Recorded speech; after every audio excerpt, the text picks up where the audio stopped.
Hello, everyone. My name is JD Calderon, and this is Indie Comics Explained. And yet again, I brought another fantastic group of independent comic book creators. So please hit like, hit subscribe, share the video, let everybody know we're here.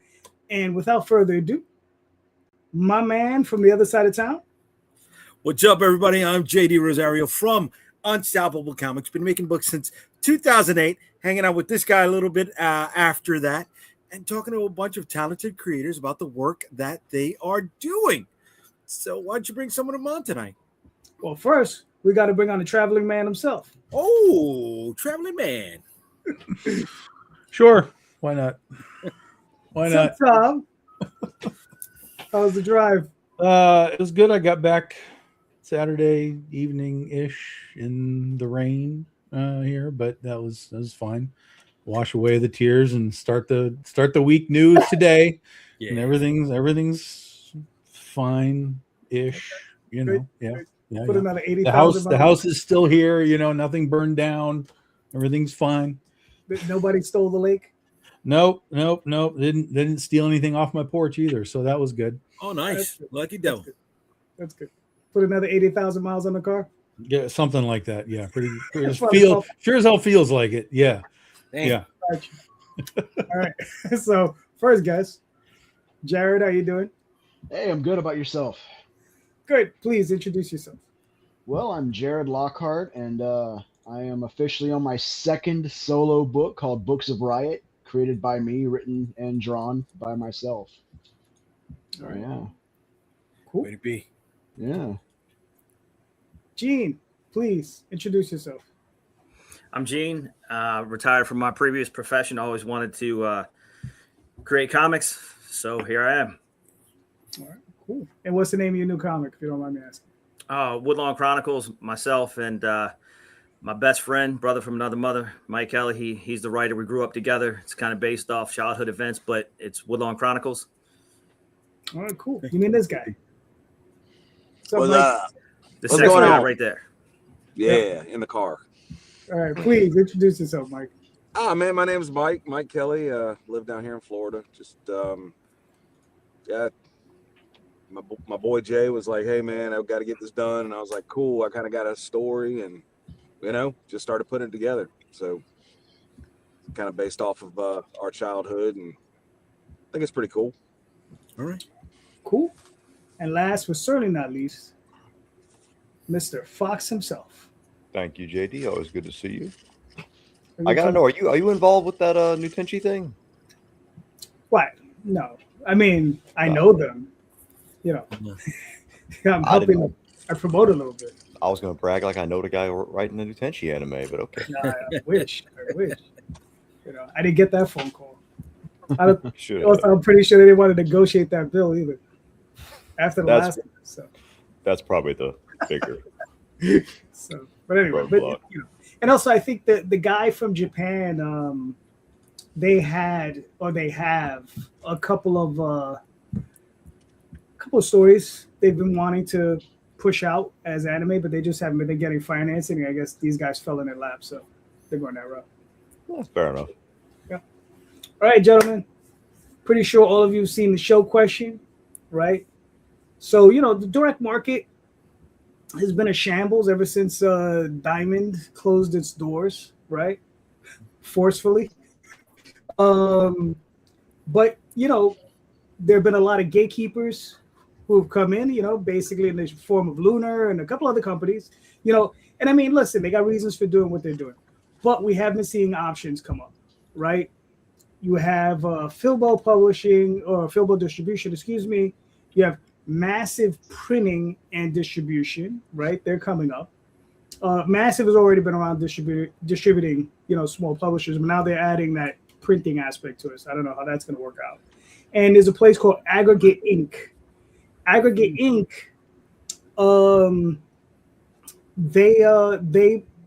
They're distributing to libraries, so you can upload your digital files to them, and they'll charge, and they charge the libraries for per download or whatever. I don't know if there's if they have a bulk price for 100 unit for 100 downloads or whatever, but they're the ones that handle that, and then they give you back whatever money. So I'm just curious, has anybody been considering joining these markets, and why would you want to join these markets, and why wouldn't you want to join these markets, right? So that was basically the question. Isaac, last man in, first man up. And the simplest answer of any of them, man, it's going to be no. Not thought about it, not interested. Mostly reasoning, time. I just don't have time.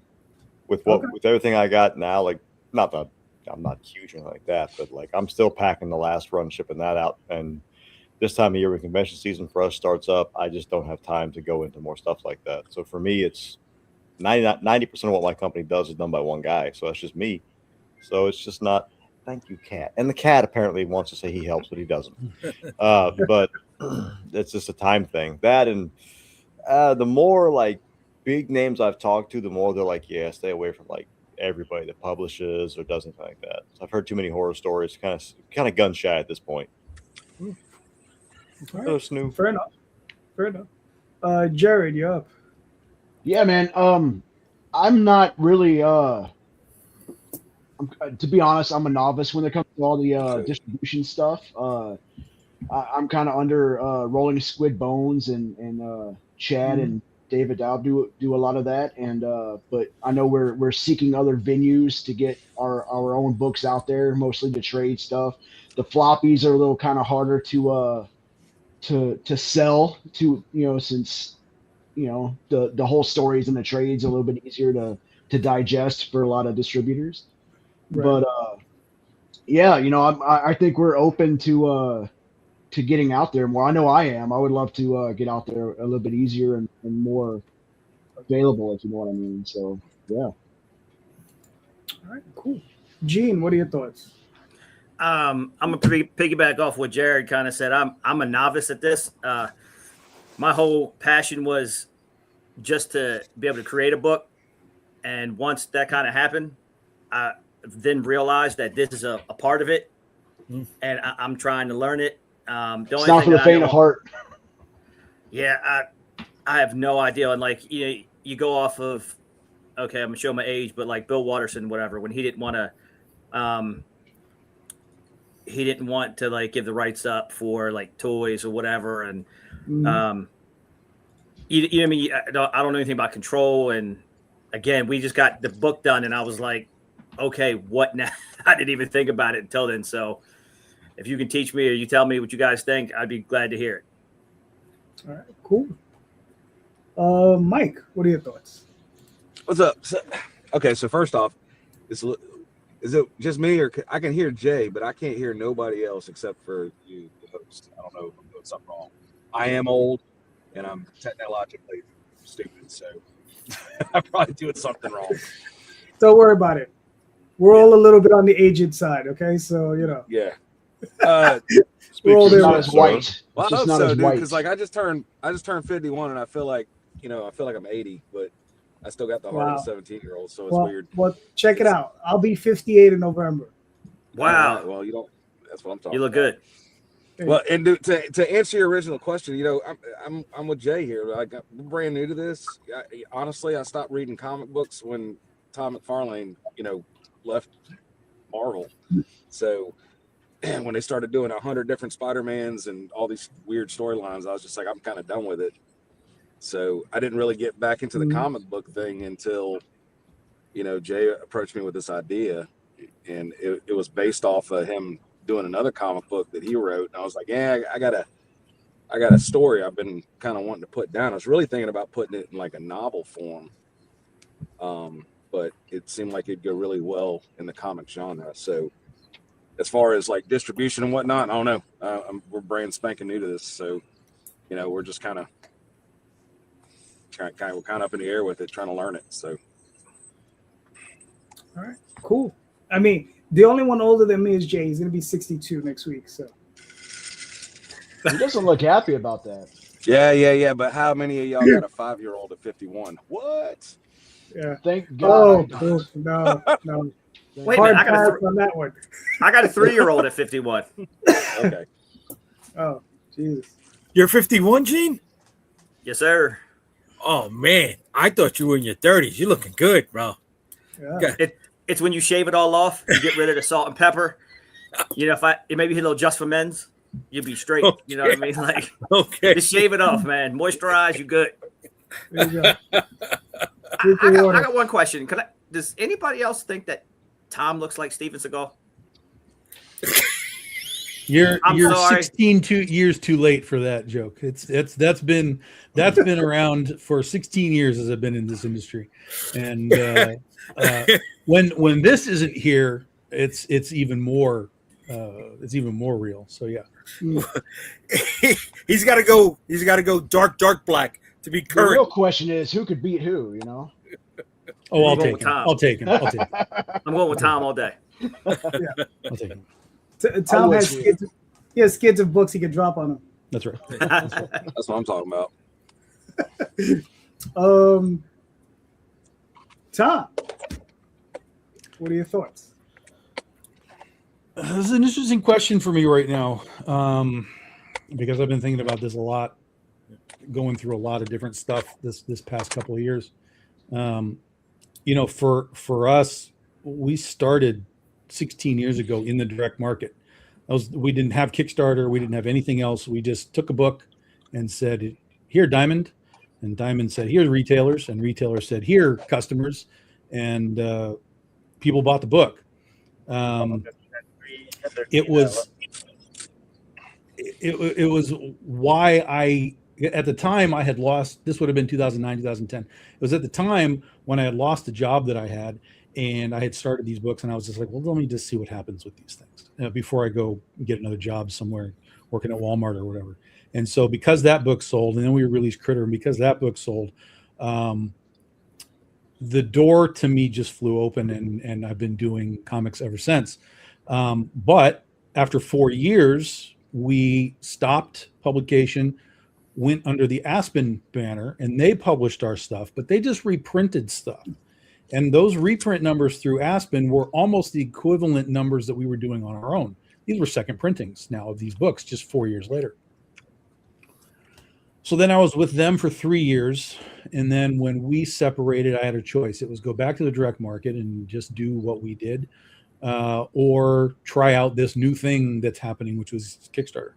And that was 2017, something like that, 17, 18, something like that. So we went into Kickstarter and we put out new books. We didn't do any reprints, put out new books, and we had a lot of success with Kickstarter, like immediately. So for the last 8 or so years, that's what we've been doing is Kickstarter. And again, with success. But now I'm back with Antarctic Press, and they're reprinting again Critter with absolutely nothing new about it other than a new cover. And again, the book is selling nearly 1,000 units for every issue, like as a third printing, right? And so, and I was just at their booth at San Diego last week, and I'm looking around, and I've been doing a lot of cons anyway, but I've been looking around, and I'm watching what's happening with all these different publishers and Artists Alley and who's there, and it's just jam packed all the time. And I'm watching talk about comic stores and comic sales increasing, and Robert Kirkman's talking about how, you know, Absolute Batman is driving people into stores, and that's raising sales for everybody, et cetera, et cetera, et cetera. And so for me, I've similar to Isaac, I'm a one-man show. So everything that's being done is primarily done by me. That's why Anarchy Press was great. I'm just like, here, there's those files. You guys go do what you want to do with it. And so it's super easy. But I'm seeing a lot of people find me through that book. It's like a whole new audience is finding the book 15 years later.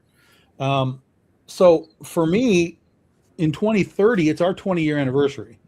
And so I've had it in my head, like, okay, if I went back into the direct market, what does that mean? How do I do it? Between now and then, the whole market could change again. But as of right now, I've got to chase Lunar. I already have offers from other distribution houses. They're like, yeah, come on, we'll do it. And I'm like, I don't want to do that yet. Because again, I'm one person, so I got to figure it out. And I got to figure out what I'm going to distribute. What am I going to do? But what I've found is from being in it from the beginning, switching to a publisher, dropping back out, and then being back into a publisher again, and different publishers, not just through Big Dog Inc.'s name, I've found that there is more value to the retail market, the direct market, whatever you want to call it, maybe than I even really considered. Like when we all kind of started doing Kickstarter, that golden age of Kickstarter in 2020, 2021, everything was exploding and going crazy. That's not really the case anymore. That's not really, it's all kind of settled back down. But now we're seeing the retail market, the direct market kind of getting this surge. And it includes independents, not just Image. I mean, it's kind of all over the place. No one's doing like 100,000 units or anything. We're not in the 90s again, but there's surge, there's eyeballs, there's people talking about comics that didn't exist even 5 or 6 years ago in the way that it does now. So the question is do I do it? And if I do, how do you maximize that, right? How do you get people talking about it and use that? And I'm terrible at marketing. So I think it all comes down to, I need somebody to come in and sort of take that and say, okay, look, you got to take this over here. You got to drive this into comic book stores and you're in charge of it, man, because I got too much else to do over here. And that's sort of the Polito method, right? Is like, he's got a team of people doing this stuff. It's not just Polito and Francesca doing stuff. They got like 6 or 7 people working all the time to do all of the stuff that they do. So if we're going to look at Polito as like some sort of template to follow, which we should, that's part of the template, is get people working for you in the places that they can do the best, thing for you so that you can focus on your creative. So yeah, so I'm very much looking towards, at minimum, a 20-year anniversary return to the direct market, assuming it exists in 4 years, in the way that we understand it, or in some new way. But I think Lunar has been opening up their doors a little more. I think in a few years, the massive part might not be necessary anymore. And there's other places. There's Universal, there's Filbo, there's Penguin. There's a lot of different places that are opening their doors. But they're just going slow because they don't have the infrastructure to just absorb everything that Diamond was doing. So I think it's valuable. I think if you can do it, you should do it. And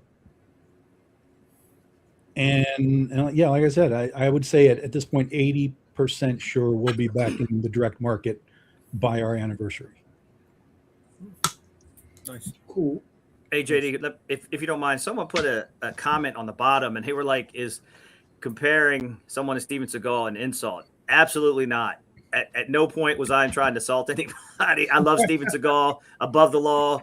Even his most recent stuff, he was the police, you know what I mean, on TV. Like, no. And I love Critter, by the way, Tom. Love it. Loved it since, back in the day. So at no point, I apologize to anybody who thought that was the case. Like I said, I'm a big 80s fan. Grew up in the 80s, love Steven Seagal. So no, at no point. It was just, you could be a stunt double. All right, cool. Jay, what are your thoughts? Yeah, I wanna start off by saying I'm excited because I'm not usually part of the younger half of the panel, right? And I am 50. I'm not 51 yet. I know Isaac is not in his 50. Jared, where are you at? I'm 46. You're 40. See, Yeah. you see, I'm in the younger half of this side. I look like I'm in my 50s, guys. though. I get it. But I like Gene's, theory, execution. I would be a baby face too if I got rid of all this. Yeah, I may have to. But okay, exploring the direct market. There's ups and downs with it, right? I'm always thinking about it. Then I'm always thinking, oh, maybe I shouldn't, right? That comes with expanding, your infrastructure and expanding your catalog, right? Having more revenue streams are always important, right? We should be doing digital on almost every available platform that's out there, selling on crowdfunding sites, selling at conventions, and if we can be in the direct market, then go for it as well. But again, that comes with expanding the infrastructure. And like Tom says with Polito, you need that support team. You need those advocates. You need that street team. You need people who are doing marketing. You need people who are going to be handling your sales call, right? I call that stuff the back of the house stuff, right?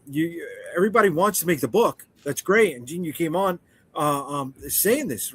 You didn't know that you had to do all of this stuff, right? As hard as making a comic book is, that's the fun part, right? But that's only the first step. Selling this is a motherfucker, man. I mean, like Tom said, I'm God dang, marketing, I'm glad so I somebody get it. broke that friggin' that ice. Yeah. I was having to watch what I was going to say. Good Lord. Thanks, bro. We say fuck her all the time. I know. I didn't know if this was PG or PG-13 or what we were doing here. Nobody under 40 is watching this. Let's be honest, okay? I can tell you for a fact that's not actually true, but really? yes. Oh, okay. So I'll there's take a that. 39-year-old out there. I'll take that. No, my partner's watching it. They're in their 20s. Really? So there's at least one person who's not in their 40s. Oh, let me hear you say something in the chat. What's your partner's name? I don't know if they have a YouTube account. I have no idea. Okay. All right. Cool. They're kind of like the same boat I'm in. They're working all the time. So there we go. See, we're getting chat. All right. People in the chat. Hey, I'm 27. All right, we'll take that. If anybody else is younger than 40, say it in the chat. Say what's up. Yeah, young people like us. Younger.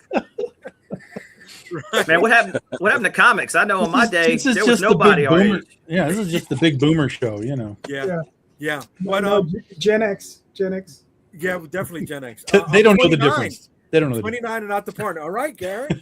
Way to be. Yeah, so if you really want to think about going into the direct market, I'm 21 plus. Thank you. That's the wife. She's 21 plus. Yeah. that would not be it. Which one? No, that would be mine. Oh, there you go. Because they've been to a convention with me one time, and one of my regulars comes up to my table, points at me and goes, "Oh, is this your child?" No, they're just Asian and small, so they look young. But Sorry, we were at Walmart one day, and the cashier thought I was my wife's father. So I get it. Yeah, it happens. Yeah, I get it. Listen, fellas, when you're in Walmart with your 5-year-old and some lady comes up to you and says that your grandkid looks so cute, that's awesome. That's what they Yeah. It still works. Yeah. If you use it, you know what I mean? Use it. Go Amen. for it. Oh, let me tell you something. I take that 5-year-old to the beach. I live in Florida, so yeah, I get plenty of attention. Unfortunately, I come home with a black eye from my wife. Oh man. Yeah. But yeah, it's something that really needs to be thought about, because the other thing is you can lose your shirt in the direct market as well. Right? You could be printing up a ton of copies that you may not be able to move as quickly as you thought you were going to be able to move it. So what are your reasons for doing it? Many times Thomas has talked about his position right now in the direct market being the first point of contact with people, right? The top of the funnel. And he's hoping that people can drive themselves back down the hole and find the other thing. So if you're using it as an advertising resource, right? I don't know how many times they've used the term loss leader, and you understand why you're doing it, and you're hoping to capitalize on the back end with it later on down the road, right? You just got to be able to budget for it correctly. So again, you don't lose your shirt. It's just like any thing you spend money on. It could be a dangerous place to be. For sure. Cool. The reason I asked the question is because I've been looking into the market for probably about a year now. My particular strategy, marketing, business strategy was that I produce my books in black and white on Kickstarter, sell them, produce a trade paperback, sell them, then produce the same books in color, sell those, and then produce trade paperback. So I'm at the end of that cycle with Kickstarter and some of my books. So I'm looking to move into the direct market. That was the final cycle. but then Diamond decided to die on me, right? So now I'm like, damn it, what's next? So now I'm just looking, right? I do want to get in. I have a few options, right? But it's trying to make the best decision to optimize, because in the end, I'm like, I don't want to go in with a publisher and I'm like, can I do as well as they do in the market, right? And not give up half the money, right? And that's really the question, right? Because I've done it on my own before, right? I still have a few cases of books from that time. When was the last time you did it on your own? No. 94? 94, 95? Yeah, something like that. Maybe 94, 95, maybe 96. 94. I would say 95. Yeah. So it's been a while, you know? Mhm. And things are different. And things are definitely different. Because back then, I could get an invoice from the distributors, give that to my printer, and my printer will print my books on credit because of those invoices. I doubt highly that system exists anymore. Right? So No, they want that up front. Yeah, right. So they're going to want everything up front. So now I have to consider that, right? I have to consider, okay, I have to have X amount of money in the war chest just for printing, right? And it'll be depending on the structure, the payment structure that the distributor has, I got to wait another 30, 60, 90 days to get paid, right? So then I got to consider that. I'll get my money back, but, you know, how long is it going to take me to get my money back, and what little profit I'm going to get on top of that? You know, the only good thing is that Kickstarters covered all my expenses. So, you know, my art and all that stuff is paid for. The only thing I'm doing is just reprinting, right? So that at least is the part that's good. So it's just a matter of just figuring out, you know, am I going to go with a publisher? Am I going to just go in by myself, right? Am I going to try to go in with a company like Massive, see what their deal is? Because I know their Massive printing thing is if you print it with them, they'll get in the catalog and all this other stuff. But, you know, I don't know what their rates are, right? So, you know, it's interesting times, as they say. You know, Philbo, he also has a really interesting program going on. Once he has his printing going up, he'll distribute them and he'll print your book, you know, and then distribute them out. So there's no shipping cost to him. All you're going to do is transfer some files to him. So there's no shipping cost. It's just the cost of the book, and I guess whatever few other percentage points he takes on the top, and then you'll get profit. But it is POD, so it's very high end as far as the cost on the printing. And you know, what's the profit on that, right? Because are you going to make $1? Are you going to make 50 cents? Are you going to make a quarter? And then if your sales are only like 200 books and you're making 50 cents a book, you make $100. I mean, was it worth it? You know, those are the questions we have to struggle with. So, you know, those are the things. And it's, you know, and then the thing is getting 200 or 300 books out there enough, right? Because that might not be enough, you know, to get the flow over that Tom was talking about, right? That he has new people discovering them. You might get some, but is it enough? Right. So, a lot of questions. I know we weren't going to answer this question, but I just wanted to throw it out there, pick everybody's brain on it. So, you know. Well, I think that's the value of a publisher, right? Particularly one that's been around for a minute, is if no one knows who you are, you can come in under a brand that people know what it is, whether it's like a Vault or, you know, Image, if you can get in there or whatever. If you know, we came in as complete zeros, but this was 2010 when we came in as zeros. Nobody knew the company, nobody knew me, nobody knew our artists, like nobody knew the books, like we were zeros, but it was a different world at the time too. So my advantage would be if I were to come back in under my brand, we would be returning as a brand that people understand. The flip side of that coin is, where the hell have you been for 12 years, dude? Because people don't know the story of, hey, we went to Aspen, we went to Kickstarter, we went to AP. Like, people literally have no clue that we went through those transitions. And so we might struggle because of that thought process. hey, these guys disappeared. Are they going to disappear again? It might be a problem. So, you know, it's more questions. Mm-hmm. Yeah. Yeah. I got a question I always wondered was how many people got into Diamond right before they shut down, right? And robbed Peter to pay Paul to get there and had all their product locked in. And now that's it. They're done. Right? I said it. It's dangerous. You know, you don't know what the distributor's thinking, where they're at right now. Right? We can't request their books and financials to see how sound they are. You know? So always something to consider. I mean, we're indie, right? Direct to consumer is the way to go. Unfortunately, we got to hand sell that stuff. But when you're one person, right, you can afford to take a loss every once in a while, right? When you're not and you got a team, then that's when you got to think about them getting paid and those extra revenue streams coming in to pay them. Yep. All right, cool. Jay, you got a question? Yeah. Hopefully this is a quickie. What reason do you have for or not going to exhibit at a comic book convention? Good question. Jared, you're up. What reason would I have to go to an exhibit?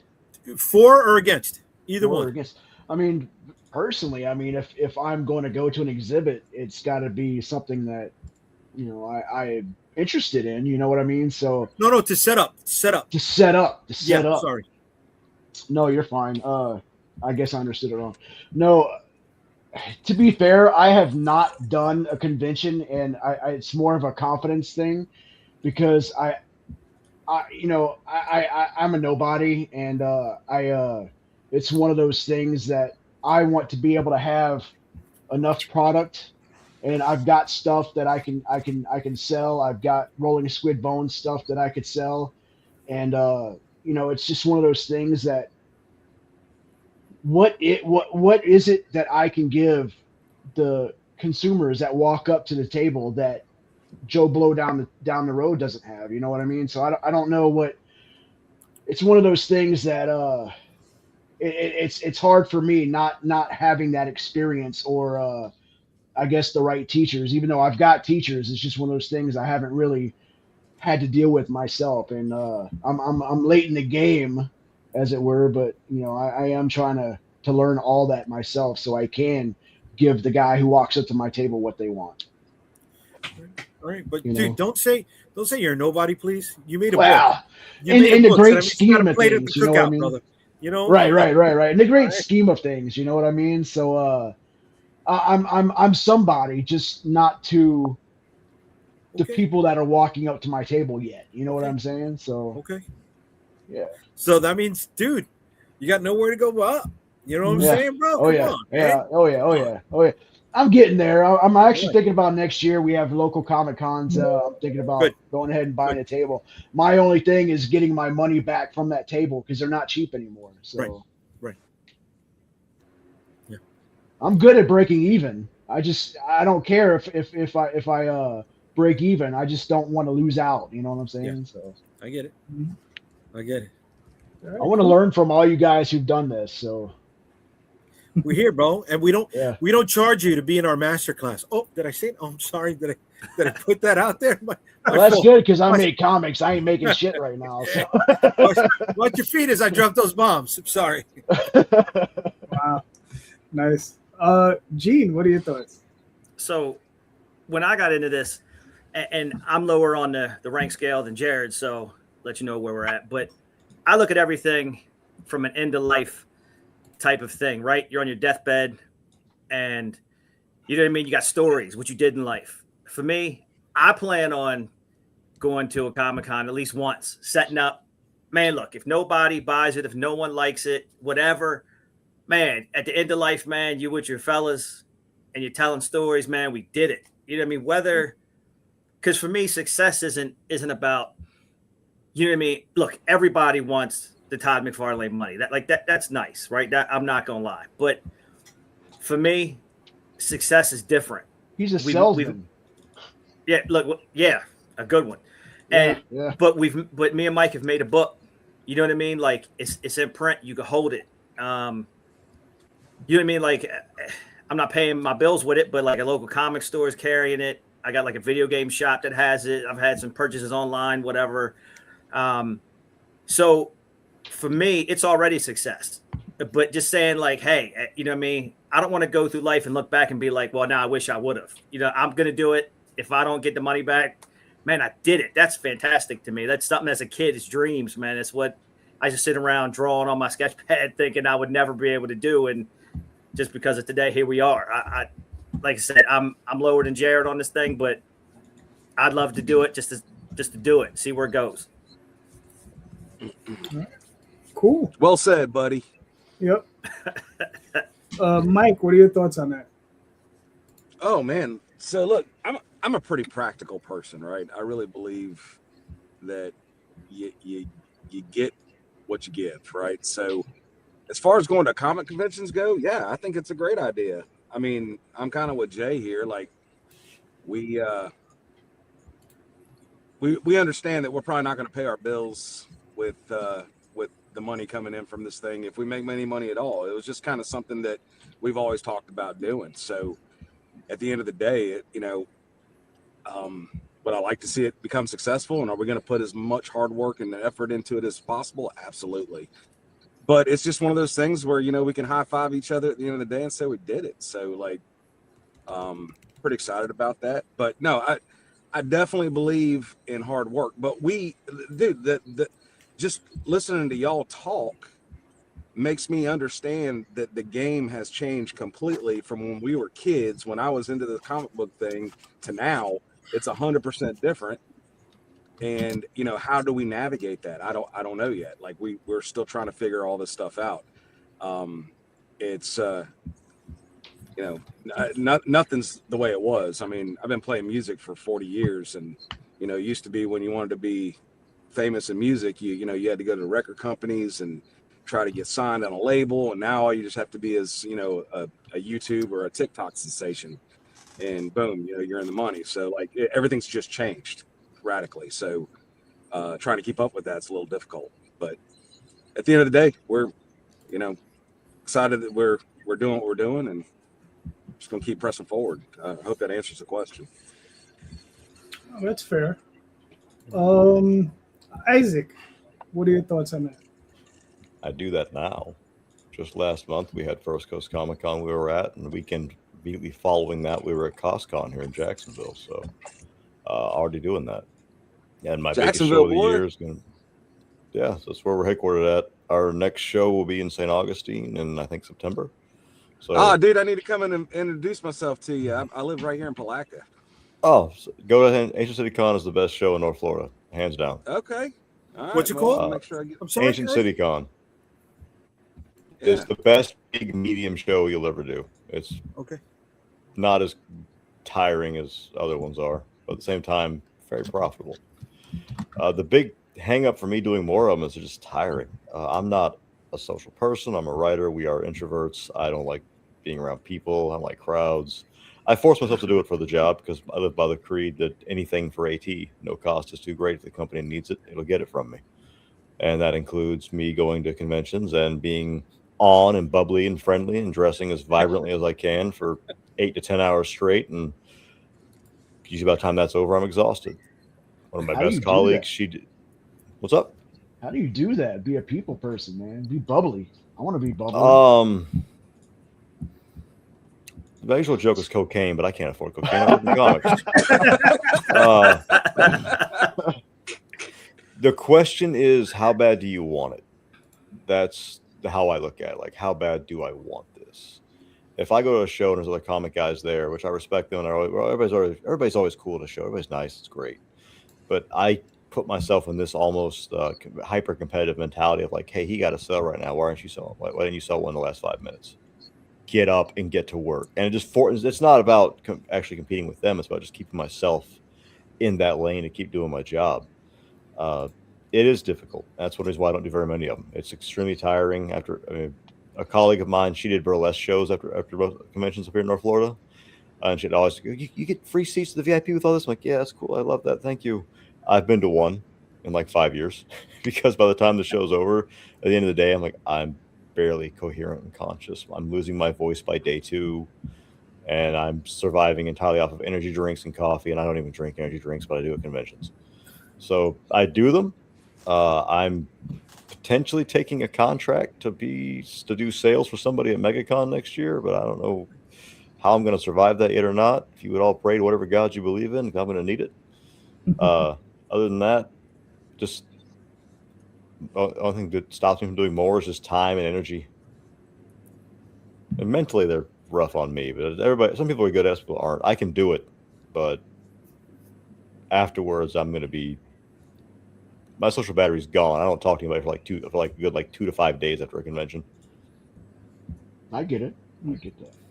Hey, JD, I got a quick question. Everybody I'm noticing that's in the chat, they got like their company or their comic underneath, and due to my probably newness here, under me, it's just me. So there's no like, you know what I mean? What our comic is, or is there any way to put that on there now? Is it too late? But it's too late. You'd have to back out, and then it's all right. There's a little bar that you can fill in. Oh, okay. Yeah, I messed that up. Oh well. It's all right. Well, at least you put your last name. Apparently, I'm an underachiever because I just put Mike. I feel like an idiot now. Well, at least you got. No, you can do it here. On your picture on the bottom left, where it shows your picture and your name right there with the little blue line. Right. There are 3 dots to the right of that. Click on that. Right. Go to edit name and headline, and it's your headline. Okay. Oh, the First headline. interview Okay. I didn't have it, so it's okay. I get it. There we go. Cool. Tom, What do you think? Thank you, bro. Anytime, man. Cons are all ROI. Problem with cons is if you haven't done one ever, or if you're going to a new one, you have no clue what it's going to be. So it's like anything else. It's just taking a shot in the dark. Is this going to work or is it not going to work? For me, it's always like, okay, where is it? How much is it going to cost? What do I think we can make at this show? But I've done so many now, and I've done them across the country, that I can tell you almost to the dollar, like if I go to that show, I'm going to make $2,000. That's just what it's going to be. And I decide if that's worth my time and worth whatever cost there is. But at the same time, I get invited to so many shows now that even if I have to pay for a show to some capacity, it balances because, okay, well, this is going to cost me $800, but this one's going to cost me nothing. So I get a nice balance out of that, and I can maybe take that risk of a show that either I don't know about, or we've done it a couple of times and it's a little shaky. Do we want to go back? Well, look, we've got these 3 or 4 invite shows. Let's take another swing at this one, or try a new one. But it's all just ROI. It's what do I think I can make cash wise, or who's there that if the cash isn't flowing, that I can make connections with, whether it's artists or other publishers or whatever. I can be like, okay, well, this show sucks, but you and I are going to talk about working together on something, and we can at least have that FaceTime and that networking time. So there's value in that too. So every time I get kind of like, hey, I want to go to that show, but who's at it? And I'm like, I don't know who any of these people are. That's probably a red flag. So I might skip it. But if I'm like, oh, there's like 3 or 4 people that I know in there, or at least I know their names, I'll be like, okay, well, I can go get FaceTime with those guys if nothing else. So, but as I have learned now, being at San Diego Comic-Con for the first time in like 7 or 8 years, ROI is now mental aspect of travel, because I never ever want to do that travel again. So that show pretty much, and I've told people on the West Coast, I'm like, if you're on the West Coast, you're never going to see me again. Unless you come to me, because everything West Coast is too far for me to be driving. As much as I like to go to Emerald City, I've been to Oregon to a few shows before in the past, but it's just too much. Unless there's like a double hit where I'd be like, I go to Emerald City and then on the way back I hit another show because it's going to take me that long anyway. Then I can do a double hit. I'm okay with a double hit, but those are so rare that the timelines line up that. It's just like, no, I just can't do that. So about the closest I ever get to the West Coast is Albuquerque now, and then maybe a little bit of Phoenix, but not much. So, but yeah, for me, it would be, it's just all thought process of where is it? How long does it take? Who else is there? And to some capacity, even to feed off of each other. Like if a bunch of my artists are there, I can be like, oh yeah, I can go and sell all your books. I can be like, hey, this is the Dan Mendoza stack, and this is the Bill McKay stack. And if you want these books, those guys are over there to go sign them. So you get that extra little kind of sales kick that you wouldn't have if they weren't there. So there's a lot of little intricacies to cons, but if you're just starting and you're like, well, we're going to do a con, I'd be like, well, start small, start local. Don't be like, hey, we're brand new, we're going to travel across the country and go to C2E2 or something. Your costs are going to be crazy. You're going to disappear into that crowd of people. Like, start slow, build your audience. That's what we did when I was in California when I started this, and we were doing all like the Los Angeles and Long Beach and whatever at the time. And then when we moved to Chicago, it was the same thing. We started just doing all of the little shows all over the place.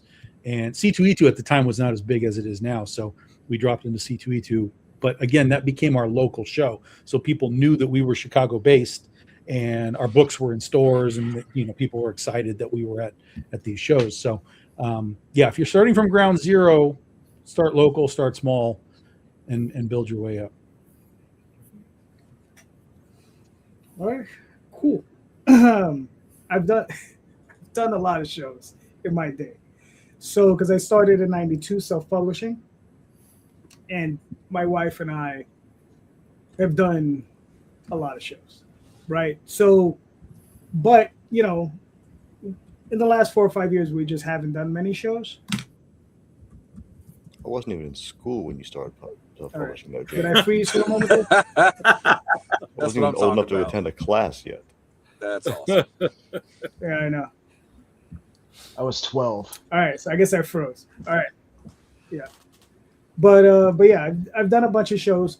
So Daphne and I are going to start doing more shows in the future. And what's funny is, Jay, here's something that somebody had shown me. We were talking about it the other night. I wanted to show this to you, and it's this.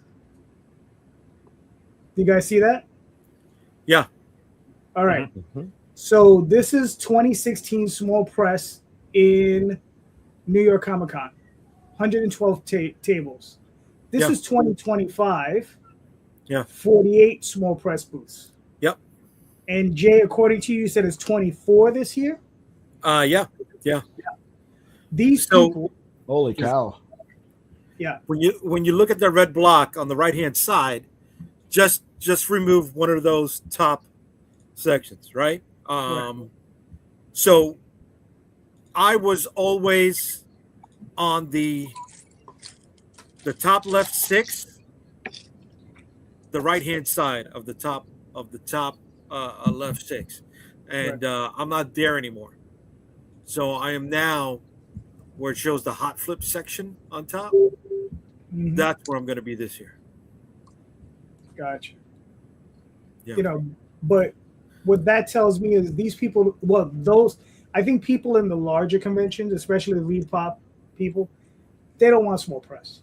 Right. They've continuously shrunk it over and over again. Tom, when you went to San Diego, did you even look at the small press section? Yeah. It's about the same as it's been for decades. You have two real areas. You have small press, which is sort of like what you were seeing there, where everybody kind of gets a table and you're in these lines like that. I couldn't tell you how many are there, but it's probably 8. It's 16 to a row maybe, and then there was one, maybe 5 rows, and then it was back against the back wall. So 40, 50, 60 tables, something like that.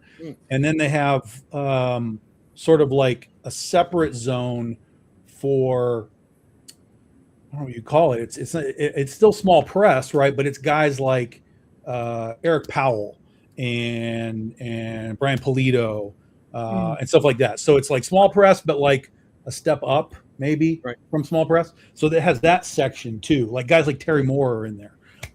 So it's like small press for like higher level sort of section. And there it's sort of like 3, 6, maybe another 30 booths like that over there. So that's kind of San Diego. And then Artist Alley is a whole different, is literally in a different world on the other side of the building. Why it's not all together, I don't know. But Artist Alley is all the way on the opposite side of the building, and it's about the same size as Small Press. So yeah. So anyway, to close, so Daphne and I are going to start doing smaller shows. We have a lot of small shows in the area, and we're going to start doing those. Probably staying away from New York Comic Con. Probably staying away from some of the larger shows. We may do Baltimore Comic Con, but beyond that, that's probably going to be it. We're going to just stick small and local. Anything we could drive to within an hour, we'll probably go to. But that's probably going to be it. Okay. So, yep. Okay. Jay, what are your thoughts? Yeah. There's a bunch of reasons why not to. Right. The first is financial. Mm-hmm. And if you don't got enough product, right, then you got to do the math. Right? How much is the show going to cost you? How much are the other expenses going to add up to? And do you have enough in your catalog to at least cover those expenses to break even? Right? How many of those units can you sell? Right? How many can you sell an hour to try to make it manageable? Do you need more books?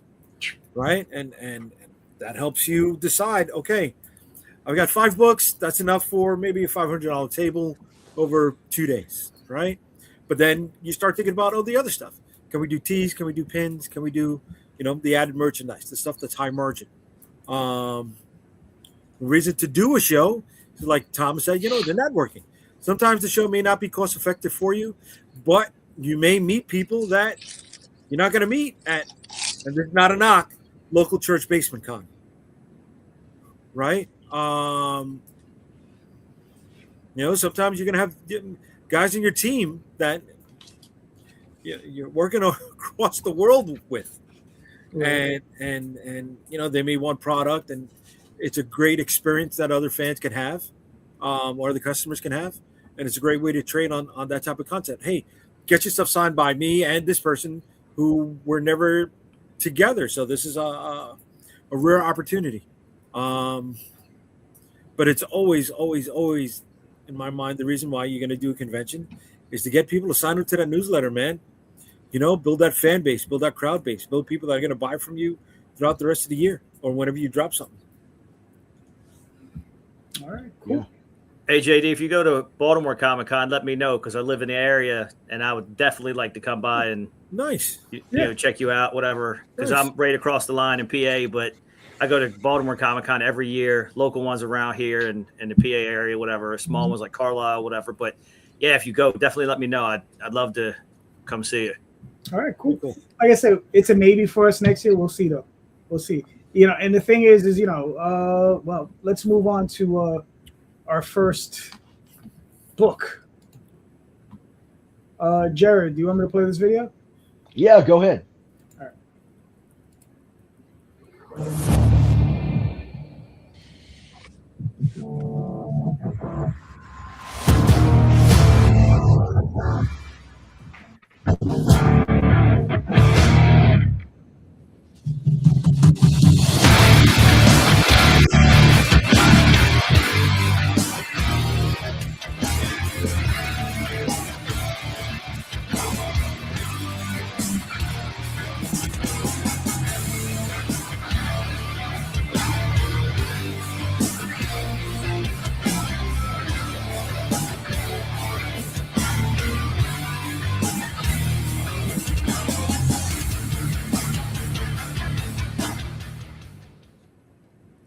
Cool. So, Jared, walk us through this. What do we got? Well, this is the second issue. So the first book, this young guy, so basically, like Gene and Mike, how their book, they're basically based on, their childhood stuff or whatever. Well, this is extremely loosely based on some stuff that happened to me when I was a young man. This character, Matthew Riot, he essentially started as a lunatic character with a hockey mask, kind of like Wild Dog from DC a little bit. But and that was a superhero. So one day, as a young man does, I got my heart broken, and I repurposed that character into basically a guy that was being used by a demon essentially, and it from there. But so flash forward like 20-25 years later, I actually decided to get off my butt and start making comics. And I had done some small stuff, anthologies, covers, but this was my first book from me by myself, essentially, besides coloring and writing. Not writing, coloring and lettering. I did the writing. So yeah, it starts. It's about a young man named Matthew Riot. Some stuff happens. His mother dies, and basically he finds out that everything he knew is a complete lie. Who he is, what he is essentially a lie. And he meets an Earth angel named Theo that kind of helps him go through things. Yeah, so this second issue picks up from the aftermath of the first issue, where they're essentially on the run because the demon per se, her name is Ash, and she's basically coming for them, and she has all these shades from the demonic shades that she are basically souls that she kind of warped into her own little minions, or her own little army, and they're after Theo and Riot here. And we get introduced to a little cherub monkey baby demon thing named Ernie, and he of course he looks like a demon because he is, but in his words, he works the size of the angels, so he's basically the man on the inside. And so yeah, that's where we're at on this book. All right, It's cool. completely finished. Just need the funds to get it printed in people's hands, essentially. Nice. Obviously, it's a limited series. How many issues are in the arc? So there's 10 issues altogether. It has a definitive end. The 9th issue is essentially the final, I want to say, hoorah of this whole thing. But the 10th issue is actually a sequel under the same title, but it kind of wraps everything up a little bit. And that actually is already halfway drawn. It's almost finished. And it's the only book that I am not drawing. I wrote and drew issue 1 through 9, and a brilliant, amazing, talented artist named Diogo from Brazil is drawing the 32-page finale in the 10th issue. And I don't want to give anything away, but not all stories have happy endings. So, gotcha. Is there any reason you went with the other artist for the 10th issue? Sometimes, at the end of the day, I draw. Sure, I have wanted to do this since I was a child. But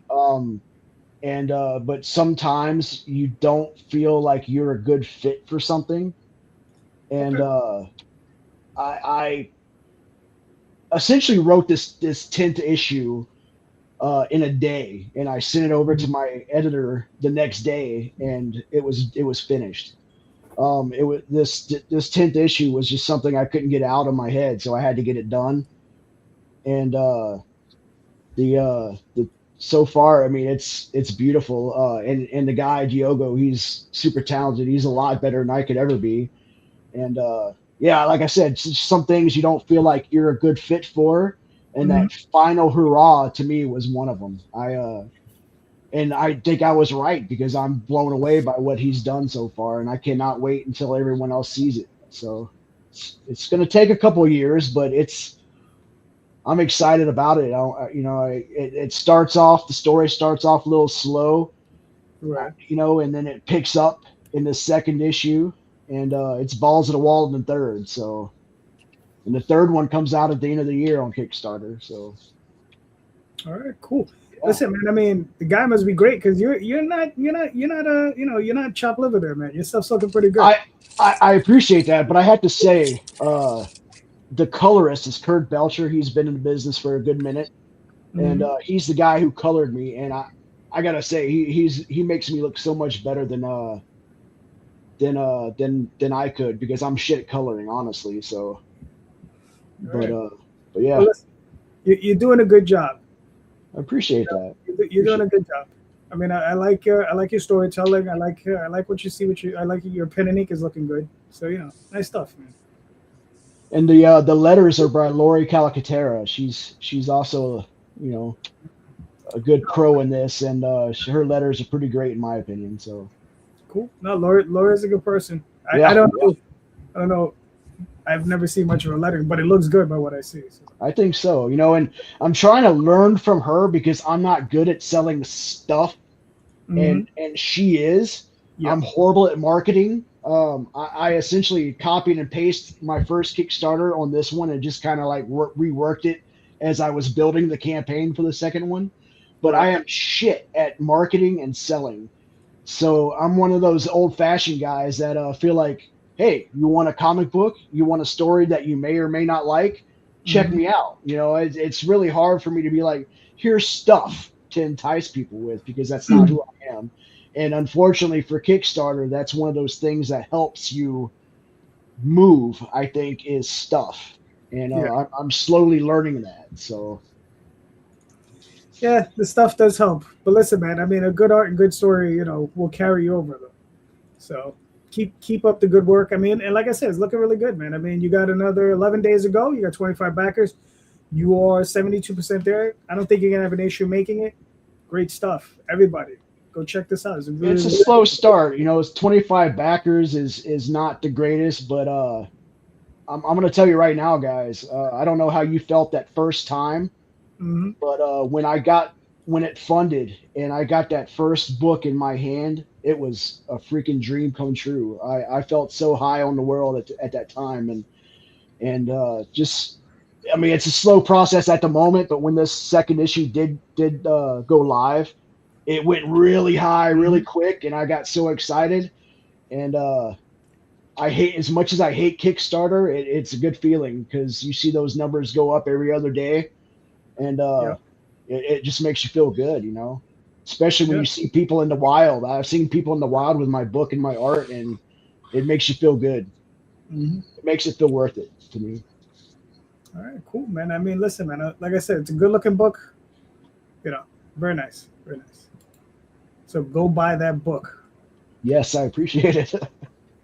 Well, I can tell you, when this is over, you have 26. I'm gonna go ahead and head over there and back it as well. I think it was phenomenal, and I don't know how you did that commercial thing, but it makes me feel like amateur hour sitting here with you guys. But it's your book's incredible, man. So I'm definitely gonna back that when it's over. Honestly, I appreciate that. I really do. But honestly, it's good to have people that have your back. Chad Perkins from Rolling Squid Bones, he did that video for me, because I'm too old, dude. I don't know that. I couldn't figure that crap out if I tried. So, he blew it out of the water, I think. Oh, man, it was fantastic. Thank you. Yeah. Thank you. Good looking video. Gene, Mike, what are we looking at? Hey, you want to kick it off, bro, or what's up? So we grew up, obviously, in what I think is the best era, best decade. It was the 80s. We both are military brats. So we lived on a military base and in Virginia, and there was stuff. So, okay, so there, I don't know if it was supposed to be open, but there was times, like Cokie said, just like bike path around the base, whatever. And you could go back in the woods and it was swamp, and I'm not sure it should have been open, but sometimes inadvertently, not on purpose. Nobody's like, even then trying to, break any laws then, but you go back a little too far, and then you got people, machine guns chasing you out, whatnot, and you got strange noises. And that really happened. That actually happened. Yeah, it was awesome. Yeah. I mean, if you have people chasing you with machine guns, that's a story right there. Yeah. People need to know that. Yeah. I was kind of like the voice of reason. I'm like, hey, this is probably not a good idea, but they're like, hey, let's jump the fence. And I'm like, that's freaking stupid. Okay, they've got M16s and stuff, but whatever. So, both of us being like lovers of the 80s, you know what I mean? Like our childhood, we talk about all the time, the stuff, retro. It kind of spawned from that. More like, we just want to do a book, and the art for the one we just looked at, I wish we would have went first, because try to come between guys like Tom and JD, Jared, all them, like the art is fantastic. So I've always been more like a cartoony guy. That's why I love Critters, Usagi Yojimbo, even like the original TMNT back in the day on newsprint. You know what I mean? So that was more my style. But this book basically it's happened like modern day, but like the one character Dean, he's like all about the 80s. So that's gonna be like an aspect, because that's me. You know what I mean? Like if I could go back, you give me a DeLorean or a hot tub, I'll go back in a minute. But so that's kind of what the story, Mike, if you want to kind of like fill in the rest. So look, bottom line is we lived on an army base that they had some wicked shit going on in the background, and we would hear weird stuff at night, and I'm sure it was all legit stuff, but it always made me wonder what they were doing. So at the end of the day, I always kind of had this story brewing in my head, so we kind of based the story off of that. It's just a coming of age kind of, I don't want to call it a government conspiracy. It's more like a government managed crisis that they're trying to figure out, that's kind of leaking, and the kids, they kind of stumble on it, and then then we're basically build some backstories on the kids and the relationships. I hate to compare like a Stranger Things type deal, because we're trying to stay away from that, but yeah, man, it's just all about our little adventures back in the day, and kind of embellishing on that and kind of seeing it where it takes us. I think it's going to be fun. I think it's going to be cool. It's very, I won't say very lighthearted, but it deals with a lot of different aspects of growing up, even in today's day and age. So that's pretty much what it all boils down to. I think it's going to be a fun little project, and I'm hoping that people will take to it. All right, cool. So obviously you have the third issue already planned out. How many issues do you plan on taking it? Like what do you think? That's a great question, man. Like this is kind of one of those stories that I don't even have an end for yet, right? Like, so I'm still kind of working it out. Every time we kind of branch off on something, something else pops up. So I have no idea. I couldn't answer that question, but I can tell you that I think it's going to be pretty cool in the end. Like, when we do finally reach an end to this thing, but we're going to pump out as many issues as it's going to take. And as long as we got the money to do it, we'll keep pushing it out. But the story's not 100% developed yet. I'm kind of making it up as I go along, and I think we got enough. I've got enough now for probably another 2 or 3 issues. And then I can't say anything. I can't say nothing but good things about Jay and G. Sorry, I call him Jay too. But I can't say nothing but good. I mean, what they've accomplished, with the art, and his wife is doing the coloring. I mean, we're 100% amateur hour on this thing right now, and I mean, they're producing books that just look professional, and it's awesome. So, kudos to them. I think it looks good. Yeah. So I mean, the one question I would have: do you guys ever plan on putting it on Kickstarter? So I would love. Go ahead. Yeah, go ahead, Jay. I don't even know. Okay, so some of this is a confidence thing, right? Like when this first started, when you get like, I think Jared, when he said like you get that first book in your hand, you got that feeling, right? Well, once that dust settled, I started to feel like Marty McFly's dad on Back to the Future, right? Like he's trying to write the book, and he's like, I don't know if I could take that kind of rejection, and that kind of hit me at the moment. Like, what if nobody likes That's a sign this? of a creator. That's a sign of a creator. I'm gonna tell you right now. Yeah. That we all is get true. that. Yeah. Well, then, and it's sitting here in present company, Tom, like, I kind of feel like this was the time where Michael Jordan walked into high school and got cut from the team. Like, you know what I mean? So, but I don't even know I didn't even know if it was good enough to put on something like for a Kickstarter, how that even worked. So if you guys like, educate, or I don't even know, man. I didn't even think about it. I figured I would just self-fund this. That way, if nobody likes it. It's, you know what I mean? But I would definitely love to give it a try if, you know, I just don't know how that goes. I think you need to do, okay, Calderon. Well, I mean, you're probably going to pretty much say the same thing I'm going to say. It's not as hard as you think it is. Yeah. Okay. Yeah. If I can do it, anybody can do it. And that's where all the eyes are right now, buddy. That's You how know I what I mean? feel. Okay. Well, I'm you're just driving like, up to the website, and that's hard. That's hard driving them to the website. You're pushing the website every day, right? Mhm. But on Right. think of Kickstarter as McDonald's, right? Over 10 million served. You know what I'm Right. saying? They're walking through the doors to Kickstarter, man. They, Yeah. you'll find your group there, brother. Well, I can and tell you, I've like, seen- sorry, go ahead, Jay, Mike. Sorry. No, well, I'm No, like, I'm just well, saying I've seen the Kickstarter thing, and I honestly, guys, didn't even know it was a possibility for indie comic books. Like I thought that was, you know, for like, you know, like new innovative products and stuff like that. But we are the number 2 category. Comic books are the number 2 category on there, man. well, that's pretty awesome.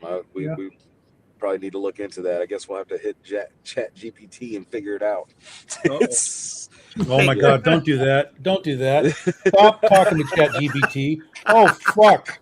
Stop talking to the fucking internet like that. You got guys right here. You got guys right here that can answer your question better than any AI. Holy shit! Like, you know, save a bottle of water at least by not, you know, talking to those people. But like, the one thing you have to understand, you guys have already made the book.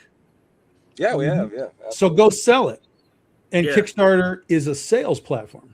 okay. Yeah. And it's a sales platform with people that go there regularly to find things that they don't know what it is. Now, obviously, it's also a platform where we send our fans like, hey, we have a thing, like, come see our thing. But there are people that you know, just go there, or even if like, hey, I backed Tom's book, let me see what else is here right now. And so they'll just kind of flip around and be like, okay, well, here's this and here's this.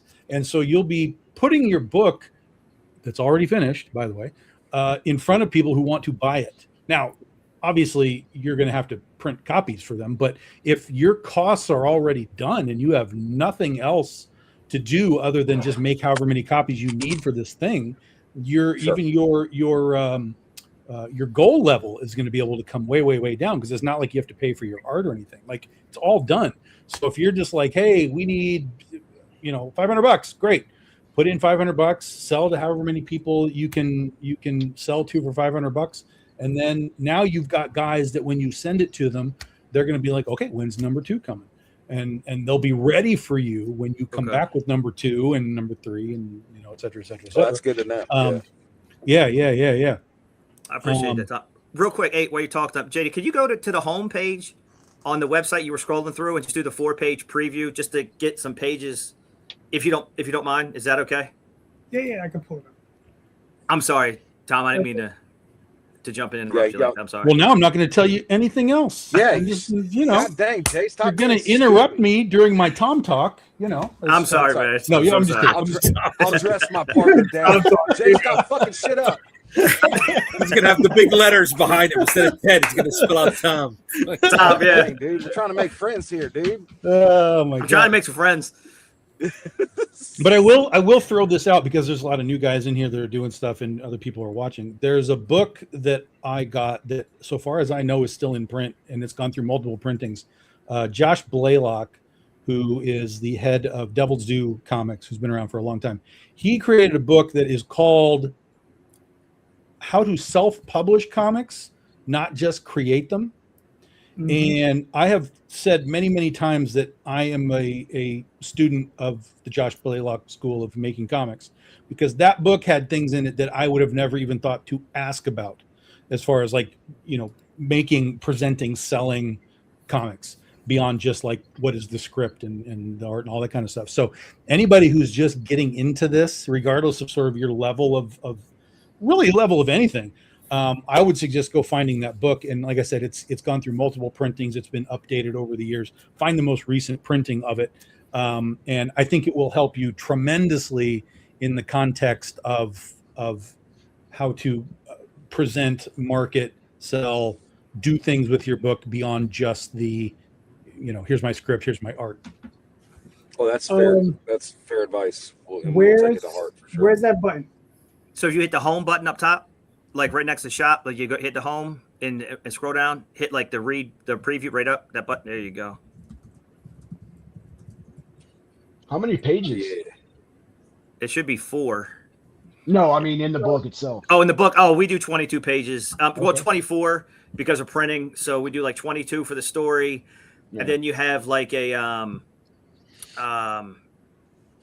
maybe you would call it like a case file. Like, okay, in issue 1 at the end, it was like we did some character bios. You know, I mean, some of the layouts, thumbnails for some of the panels and the character bios and some character sketches. And then people love that. Yeah, that's cool. Yeah. Yeah, y'all gotta remember this book is like a mystery. It's like a mystery, basically. Like if you really want to boil it down to what it is. So it's kind of like one of those cliffhanger, leave you at the edge of your seat at the end of the episodes or the end of the book. So hopefully people want to get it, get the next issue whenever it comes out. I like stuff like that. I'm gonna check it out. Yeah, I definitely appreciate it. I mean, your wife is doing a real good job on the colors. Well, we work together on that. Right? She does a great job. Like she does a great job. She hooks me up. Like, you know what I mean? I don't know what program, but because you guys are like a whole nother level. Like dudes, like this letterer is so and so. And I'm like, oh my god, we're doing this all ourselves. I don't know any of these people, but if you hit the read preview and hopefully like the 4 pages should pop up and you scroll and just see what people think, whatever. But 24 pages, and then like I said, like the last 2 is typically like an issue 2. So at the end of that, it was like a behind the scenes, and then like the case file, because it's like the military's involved and you know what I mean, government kind of stuff, whatever. So 22 in story, 24 total for each issue. Right. Yeah. And I'm going to just go ahead and reiterate that she is, for somebody that's never colored before, she's doing a freaking fantastic job. Oh, I see what's going on. Is it not popping up? No, it keeps scrolling into a different window. Right. So that's what's, hold on, let me see. Oh, yeah, if it opens a different window, you got to share that window now. Right. Yeah. There we go. See it? Yep. All right. Yeah. So these are the preview. Like I said, I think she's doing a really good job on the colors. Your artwork is fun. It looks really good. The only suggestion I would tell you, okay, is the lettering. Right. There's the guy from Blambot put out a book on lettering. Okay. And I would suggest picking that up. All right. Trust me, it will elevate your pages in a way that you're gonna be surprised when it does it. You know, when you do it, you follow his instructions, and when you see what he does, you'll be like, oh, okay. Now it's starting to look like, okay. Like you'd see, because I poke a lot of shots at Marvel and DC. They typically have really good lettering, So if you ever look at a Marvel and DC book, whether it's current or even from like the 80s or 90s, you look at their lettering, it's usually really good. Right. But yeah, that's the only advice I would give you. It's good, but there are things I'm saying, the little technical things you could do that would refine it and make it look a little bit better. Oh no! Soon as we're done, I'm gonna get that book. Yeah. I will say that character in the last panel there, that's based off my 7th grade science teacher, and he was a bastard. Oh, that's funny. So, yeah. He was mine too. What a dick. That's funny. Don't tell him though. He might say you owe him money. Yeah, no kidding. Not to sound macabre, I'm pretty sure he probably did. So yeehaw. All right, Isaac, we got the Manticore. What's up? Oh, it's not ready yet. It will be once I finish packing, shipping the last Suck You Busted run, hopefully in a week. Well, Manticore is our newest flagship. I wanted to create something kind of like Suck You Busted, which was our biggest success. So we came up with this one. Issue 0 was last year, and it was a massive success. I think it finished up about 24K-ish, I think, which is pretty good for a out-of-nowhere book. That So is really good. this time, it'll be their first actual mission. So this is Goblin's Trap Part 1. The story gets told in 2 parts, Part 1 and 2, of self-contained missions. That way you don't have to go back and read this giant backlog, but back to the 90s, like the X-Men. You can just kind of hop in anytime you want. If you're not familiar with the story, it is a high fantasy universe with a World War I inspiration where everybody's fighting this war, but everyone's fighting one-on-one. Nobody's really helping each other. So one person decides to put together the first ever mixed species squad and deploy them to other theaters. Nobody takes it seriously. They think they've got the best of the best, but who we actually have barely qualify for military service, let alone actual any kind of special assignment. This is not a hardcore military story. This plays out more like a D&D campaign, with the war being used as the premise to send our squad on dungeon dives, monster quests, all those kind of fun things, but we play it into the war setting. We're almost ready to go with the second one. Kickstarter has this very annoying thing now. You can't even put a project in pre-launch to get signups for it until your previous project is 100% fulfilled in shipping. I don't particularly care for that. I think we should be allowed to be at least in pre-launch to get getting the word out, especially if you put things out back to back, like a lot of us do that. We finish one, as soon as we ship it, we go to the next one. Yep. 90% of this is put together already for the campaign. The book is already done. We don't go to Kickstarter unless everything is ready to go to the print shop. The files are sitting there waiting for the printer to grab them whenever they want them. So in this case, it's all ready to go. We're doing a lot of new stuff because of, as I'm sure you all have heard, the Puritan War is going on Kickstarter. Thank you, Stripe. May you burn in hell for what you are. So we're dealing with that problem, as many of us are. And we had to find, this one's taken a lot longer to set up because we have to adapt to these new changes and all these blasphemous level of infantile demands. Too much skin. It's not even just that. I know guys who got busted for having a zombie in their comic.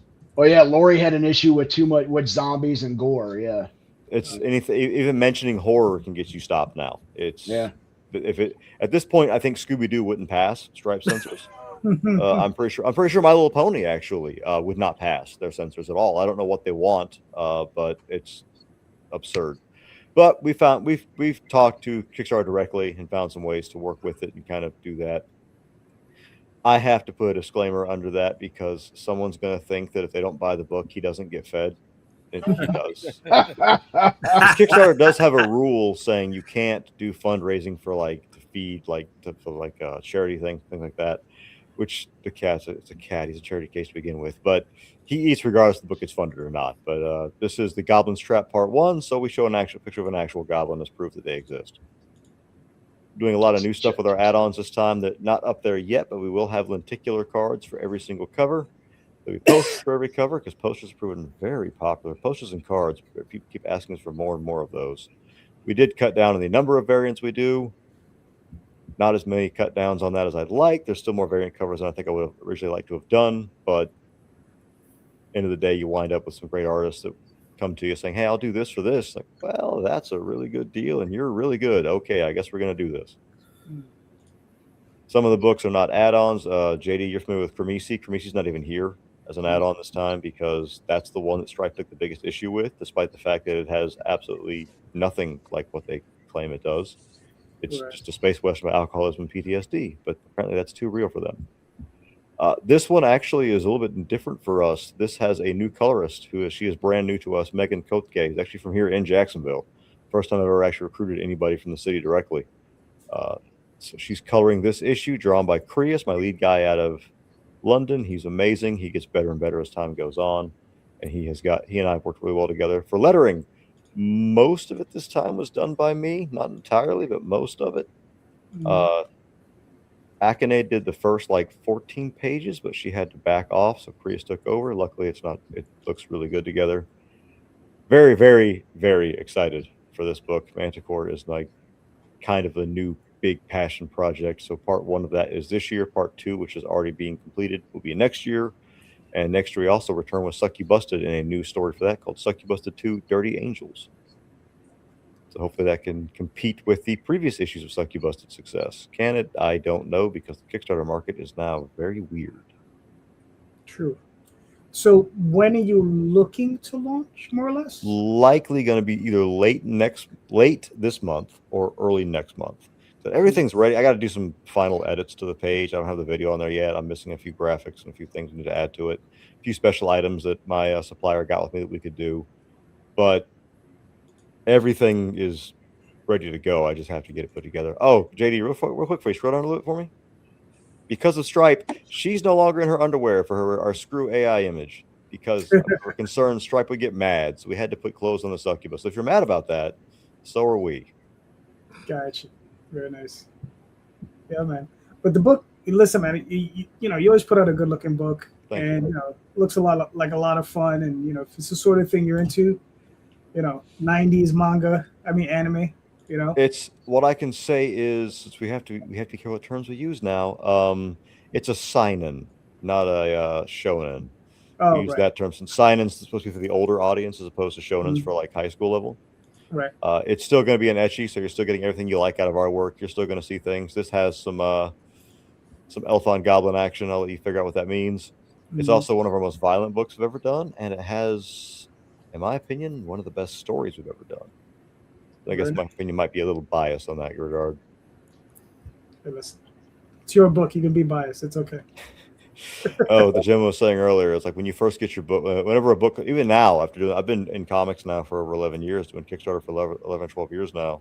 And when I first get the books in my house and I open it up and I look at them, it's like holding your firstborn child in your hands. I imagine, I have no kids and never will, but I imagine it's what it's like. You're like overwhelmed with emotion, like, look how beautiful you are. That's exactly like it is. That's what You got to be proud. You got to be proud of it. It is your baby. I'm proud of my team. They all do it. I've worked with the same people for a couple of years now, and they do a fantastic job. Our work is more anime inspired, though. So if you're a hardcore comic guy, you may not like it as much, but I think you should still give it a chance. We have people on our fan server tell us they don't read comic books, but they read what we do. So we're kind of a nice hybrid of manga, anime, and American comics. I think I drew one of your girls in Jason Doobie's show. I think you're right, because Jason's Maybe. a friend of ours, and I recall he showed Critter. me. Yeah, it's been a minute, but I think I did. Yeah, and Critter I actually drew last Indie-tober, I believe, or the year before, one of those years. Nice. Yeah. Yeah, Jason's a great guy. We have nothing bad to say about Jason. Listen, man, looking forward to it. And something else I'm looking forward to, New York versus the World in Color. Oh, welcome to the struggle bus, ladies and gentlemen. That looks good.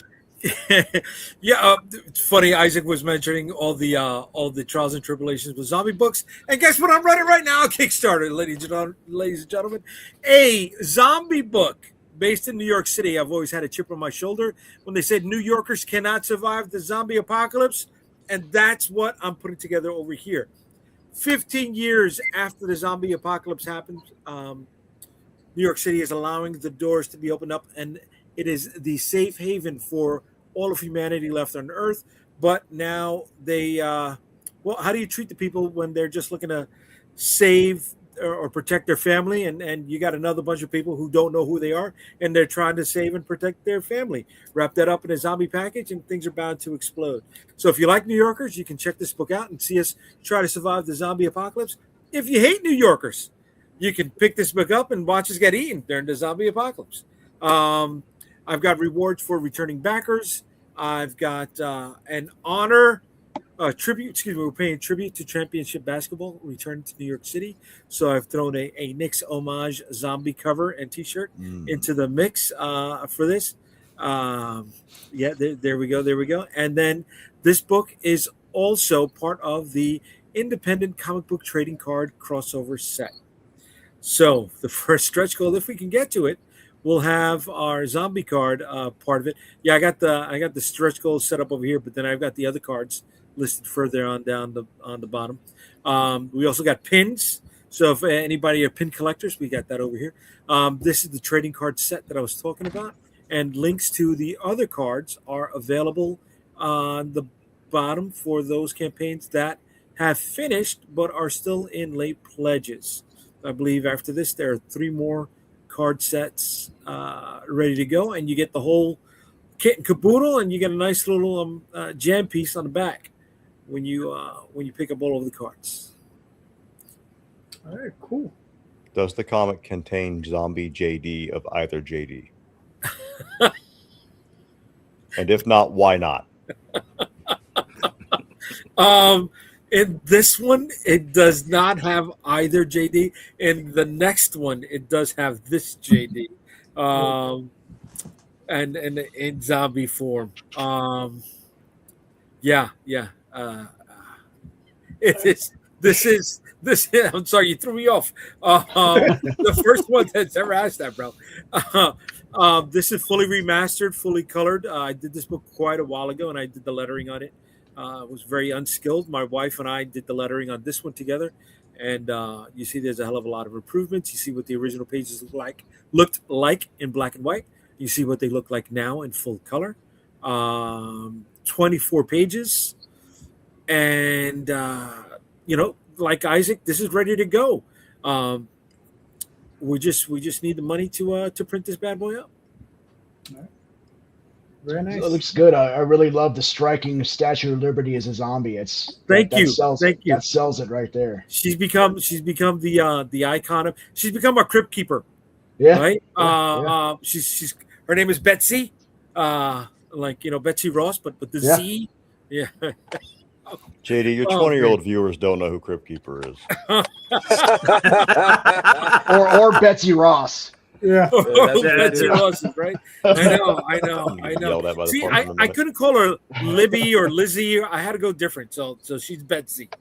Betsy. She's the Crypt Keeper. If you go down to the pins, we've expanded our family of zombie people, zombie cuties. So we got Betsy in full color. Then we got Betsy in glow in the dark as an enamel pin. And then we've got Postal Pete. That's Postal with a Z. Postal Pete. We've got him in full color, and we got him in glow in the dark, black and white. And then we've got our logos in there as well. Only the one on top is in glow in the dark. The one on the bottom right is just regular black and white. So we've expanded on our family, and we introduced our New York Knickerboxer in this one. He's a zombie basketball player. So I'm thinking I may do like a chibi zombie book. If this hits, if it doesn't, that's going off the backside there. Gotcha. Oh, you should, man. Those pins are banging. Like they look good, man. Those pins, and your chibi work is fantastic. Thank you, bud. Thank you, bro. Appreciate that. So you got some work to do, buddy. We got some fucking work to do, man. 7 days. I'm still $617 short of goal. We had some backers drop out, which it stings. It stings, and it's always the beefy backer. You know what I mean? It's not like the $3 digital guy. It's always the $88 one or the $1.50 one. It's never the mini buffer. Yeah. Well, listen, man. You'll make it, but you got to hustle. Care of my chin. Probably, but you'll make it. Yeah. JD, that seems to be a growing problem. I think it's a little bit of the. You know what? Fucking no, I suck. That's why it sucks. That's why I can't blame. I can't blame anybody but myself for it. I really can't. I gotta take that one on the chin. Why didn't you just get Todd McFarlane to do a cover for you? I mean, geez, come on. He does it in AI. Zetascope now does it in AI now. You could have got Rob Liefeld. Shit. Hey, everybody loves Rob, right? Exactly. He's polarizing. He'll get eyes on it. But he would have sold you an extra 25,000 books according to him. Yeah, I know, but he costs what 20,000 just to do a cover, man. You got to balance that out. Yeah, I know. But no, I also feel that I put two campaigns close together also, and people are still waiting for my last one to fulfill as well. That sucks. It's on me. All right. This is my next campaign. This is A Country Night in New York City. This is issues 1 through 4. It's about a young lady. She's what's called a Calcian in my world, and her town is being invaded, and she is a small knight doing big things, trying to rescue her town. And she's battling these evil-looking monsters. This particular cover is a riff or a homage to Frank Frazetta, one of his Death Dealer covers. I had a series of them done, so each book has a separate Death Dealer cover. I just thought they looked funny, so I just did them. But these are some of the interior pages by Jade Gonzalez, my regular series artist, and yeah, so this will launch on Friday because I just finished wrapping up the last campaign, and those will go out probably either tomorrow or Tuesday in the mail. So there you go. And this will be for 24 days. So that's going on. All right. Back to our regularly scheduled program. Tom, do you have a question? No. All right. I figured as much. I figured 12 days on the road, 5 days at a convention. Tom's burnt out. Yeah. All right. So, is a softball one. I might have asked this last week. I don't even remember, but I like this question. Is there anything in any form of media you're looking forward to that you want to pick up? Anything, or go to? Like, is there a movie, a book, a toy, anything? Is there anything you guys are really looking forward to? Gene, you're up. I'm looking forward to every one of your guys' Kickstarters. Like, one of the things I wish, and I've only seen it in one comic store, they actually had a decent indie section. You know what I mean? Other than yes, Josh, me too. But I'm looking forward to all your guys' stuff. I wasn't before. I don't know if it like video games, like Sony, telling they're not going to make physical discs anymore. Well, if you look behind me, I'm kind of, I look forward to something you could own, something that physical. Looks so pristine. I couldn't figure out if it was real or a green screen, man. It looks great. Oh no, that's real. Oh no, it's 100% real. That's beautiful. It's crazy. Yeah, I appreciate. I saw it. Oh shit! I just realized that's the map. Oh, that's cool, man. Yeah, it's a Donkey Kong. Cool. Yeah, but I seen it online and couldn't find it, so I had to build it. So I was like, I gotta have this in my entertainment room. But yeah, I'm looking forward to everything you guys got coming out, man. And again, I appreciate being on the show. And I'm sorry if we were too low a run because you guys are I got regular artists doing this and a letter doing. Man. We all. Hey man, I bet these guys would admit they don't stop learning either. I mean they hone their. Oh no, I've stopped. I've reached the top. Except for this guy. Except for Tom. Hey man, you reached. You're not kidding though, man. Like Critters, that's banging, man. I remember that I had that. Dude, back in the day, that was fantastic. Just awesome. But all you guys work. Yeah, just remind him how old he is. Go ahead. That's fine. It's all right. I'm 55 and I got toys. That's all that matters. It's all that matters. Tom, Absolutely. What was the name of the book from that you suggested? It's how to self-publish comics, not just create them. Josh Blaylock, right? Josh Blaylock. By Josh Blaylock. Yeah. There you go. Yep. Cool. And you can get that on Amazon and stuff. Like I said, there's multiple printings. Just find the most recent that you can, and I'm sure it has crowdfunding additions to it now and things like that. But I grabbed it back when I started, which was 2009 and 10 when I was doing stuff.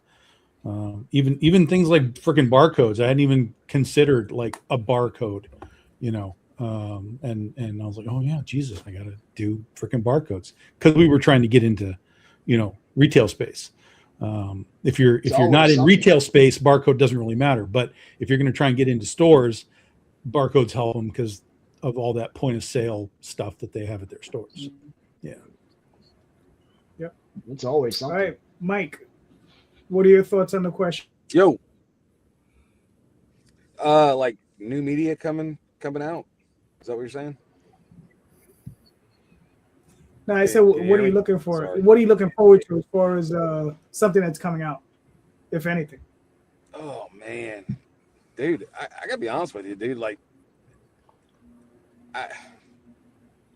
I'm kind of old school, so whenever I will say this, and I know this probably isn't very popular, but I'm a big fan of the Marvel movies. I know we got these Marvel movies dropping, the whole Avengers Doomsday thing. I mean, it kind of stems off of storylines, back when I was a kid, so I kind of enjoy that.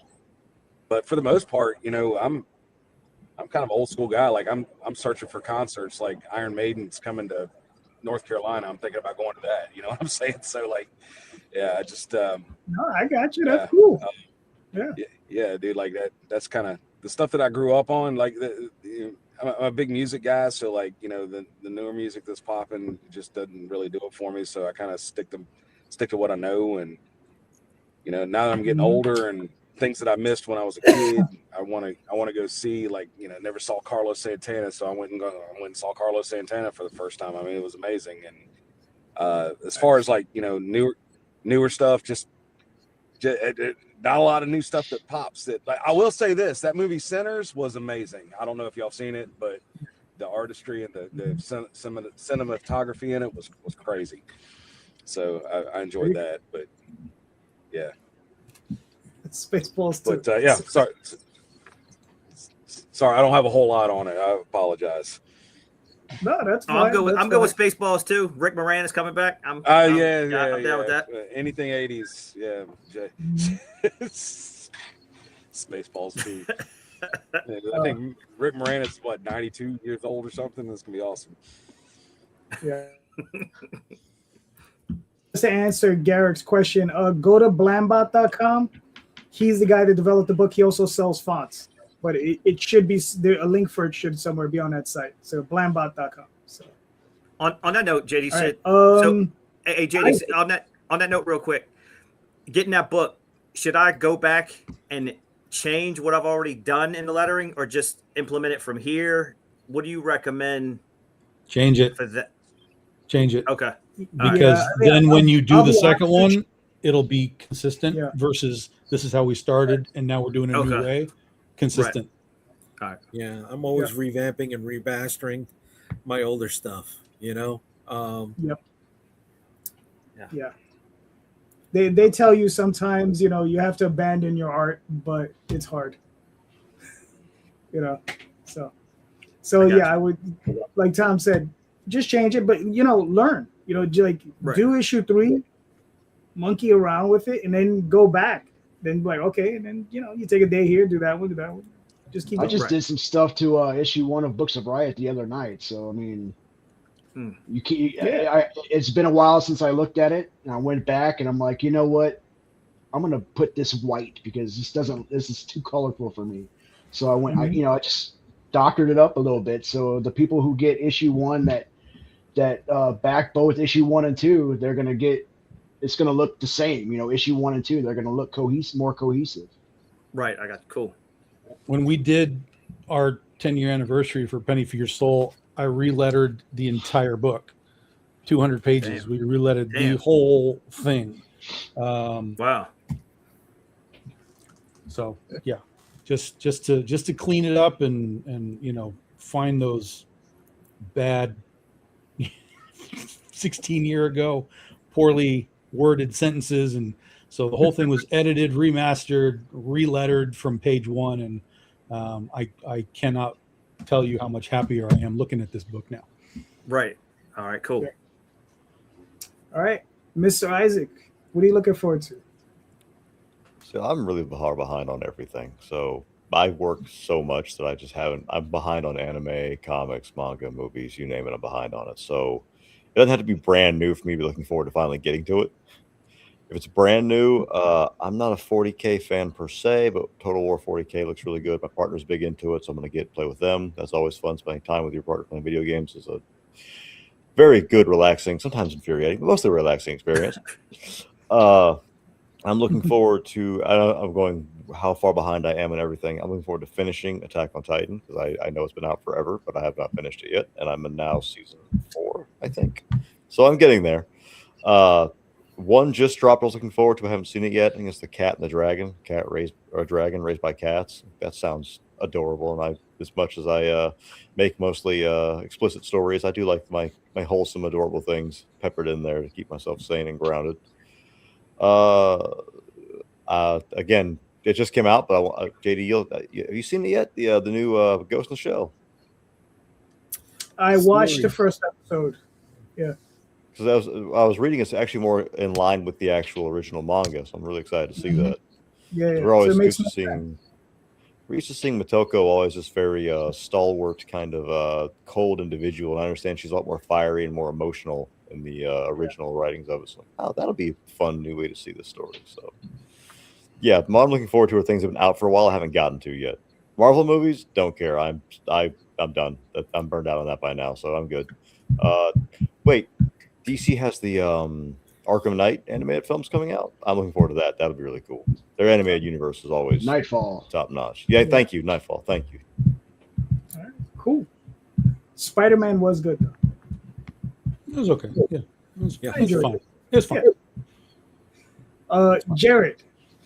You know, when it comes to Spider-Man, I hear a lot of it's like 50-50 with comic guys. You know, you get the 50% that go, oh, it was the most Spider-Man movie that's ever been made, and you got the other 50 that's like, man, I don't know what it was, but they could have took this out and did this, and it would have been so much better. Well, but here's the thing: both of those opinions are accurate. It is the most like the Spider-Man ever, great. But then there's a part of it that you're like, do we need that? Yeah. But regardless, it all still works. I haven't seen it yet. Just like Supergirl, I haven't seen that yet, but I want to. You can skip that. That's what I hear. But you know, ask ChatGPT. That one you can ask ChatGPT about, because then you'll get. Huh? That's it. Just talk. It'll tell you what you need to know. But yeah, kind of like Mike. You know, I would like to go to more concerts within. You know. No one in particular that I want to see, but I do want to go to more concerts. When it comes to anime, I'm not huge in the anime, but I do want to check out the new Ghost in the Shell because I'm a big Masamune fan. Mm-hmm. I do want to finish Bleach, 1,000-Year Blood War. Good luck. That ain't never finishing. No, I'll be dead by the time you finally finishes Bleach. Well, they got the final season coming out. I don't know when, but I saw a trailer for it the other day. But I'm glad they did that. Honestly, whether they finish or how long it takes, it's pretty cool to see them do that. But you know, like I said, I'm not an overly anime guy, but I am looking for those. When it comes to movies, I kind of got what I wanted a little bit with Masters of the Universe. As bad as it was, I loved it. It's one of those things that's so bad it was amazing.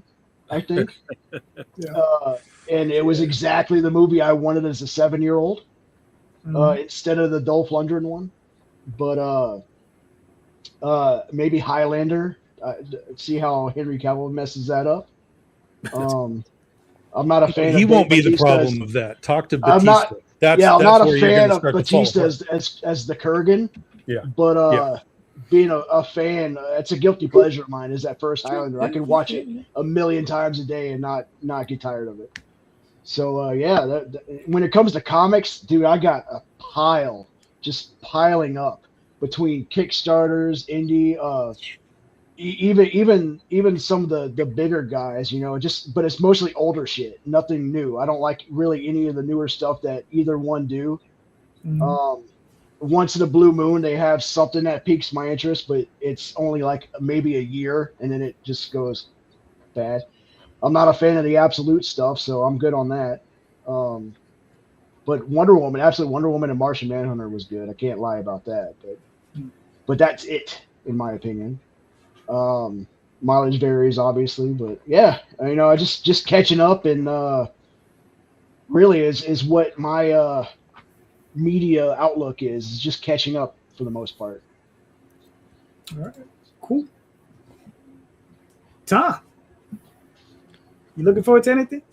I try not to look forward to anything anymore because expectations are a bad thing. If you go in just sort of being like, okay, I'm ready for whatever this is going to be, even if it's sort of lower level, you can probably enjoy yourself a little bit more. If you're going in like, this is going to be the greatest, you're doomed. You're doomed. 90% of the time you're doomed because you're going to find every flaw in the thing, and you're going to come out of there in a bad situation.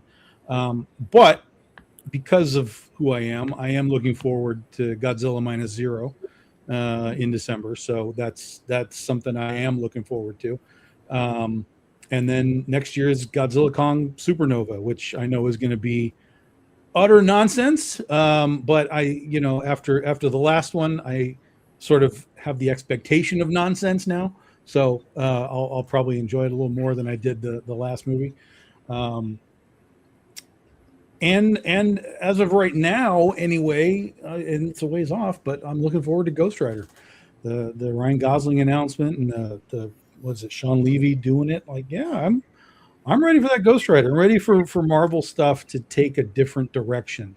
Because even with Spider-Man, as good as it is for what it is, I still have this sense of like, I have been here for a long time, man. I've seen these characters, I've seen these people. It's a new story, obviously, but I've seen them doing this and the thing and all of that. It's like, you got to take me somewhere else now, Marvel. You got to go. You got to take me cosmic. You got to take me into the dark zones. You got to take me somewhere else. Because and what's crazy is even with like the X-Men, they're starting to announce casting for the X-Men. I'm like, yeah, but man, I have been there already too. You know, through a couple of different segments of the X-Men movies. So that just doesn't drive me at all. But Ghost Rider with Ryan Gosling hopefully opens a door to a different section of storytelling and stuff. So that makes me happy that that's happening. All right, Jay, what are you looking forward to? I'm looking forward to what's building out of Spider-Man Brand New Day. If you've seen it, you know what I'm talking about. If not, hopefully you'll find that out.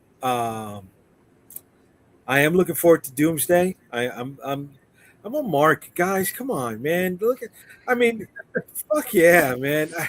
We sat through ForceWorks. You know, the cartoon, the Iron Man ForceWorks cartoon. That's what it was. We sat through some shitty stuff. And to have it finally be on the big screen, whether it's good or bad, we sat through Matt Salinger Captain America, you know, with rubber ears. I mean, come on, man. Was that the one with the motorcycle helmet? Yeah. No. That was Red Brown. Oh, okay. Classic 70s. No, this is the one that the Italian Red Skull. That was that one. It was like 1990 or something. Like that. Yeah. So, you know, I mean, top 3 moments of my life is hearing Captain America say "Avengers Assembled" on the screen. You know, so I'm marked out, man. I'm Ghost Rider. Okay. You know, I don't know. I'm not a big Ryan Gosling fan like that. The last 2 Ghost Riders let me down. I don't know. I want to show up, right, Tom? Let me show up. Let me get something good, please. Let me get something good. Yeah, Nick Cage. Anyways, yeah. Back to the stuff. What else am I looking forward to? Chain Carter from Daniel Warren Johnson.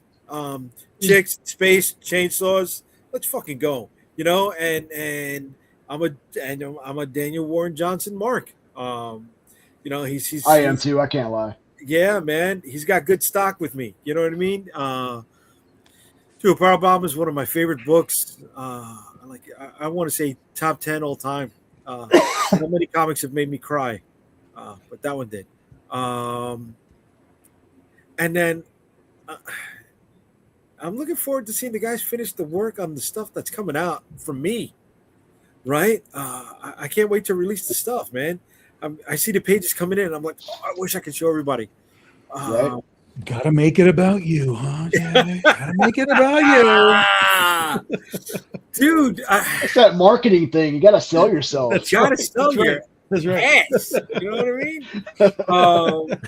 You know, the Shield of the Interceptor #7 coming out that's my next book. That's awesome. And then after that, I'm dropping The Dead Princess Vicky Styx #3, and those pages are just like, and I really feel my 10,000 hours came together with the whole Vicky Styx story. So that's why I'm really psyched with that. And that's just to finish up 2026, right? We'll leave 2027 for the December shows. You got a sense of a level up, did you? Yeah. Talking about your 10,000 hours? Yeah. It's not 10,000 hours. It's 10,000 words, isn't it? No, 10,000 hours. Yeah. For novels, it's 1,000,000 words. Oh, okay. Yeah. It's just together. You know what I mean, dude? The last issue of Vicky was just it just hit on all points. Even with packaging, right? Printing, packaging, all that stuff. It was the complete package, man. From cover work to interior work. Larry and Donnie, that's great shit. Just pops, man. It just fucking pops, man. All right, cool. It's funny. One of the things that I'm looking forward to is something I recently touched base with Jay about, because this is more his area of expertise. So, I don't know, was it Mattel releasing the Acroyer? No, Hasbro. Yeah. They're releasing the Acroyer toy from the Micronauts, but it's like the Acroyer from the comic book, not like the original Micronauts. So it looks like the comic book Acroyer. So I was just like, yes, all right, I'll buy that. So I'm really looking forward to that.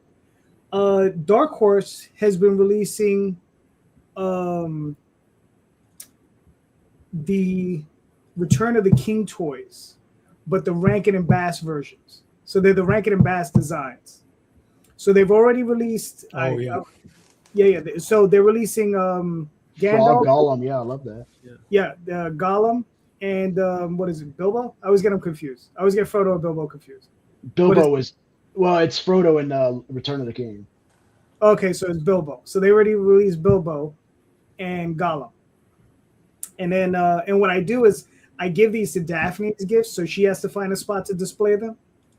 Because I don't have any space left, so I gotta get them in the house somehow.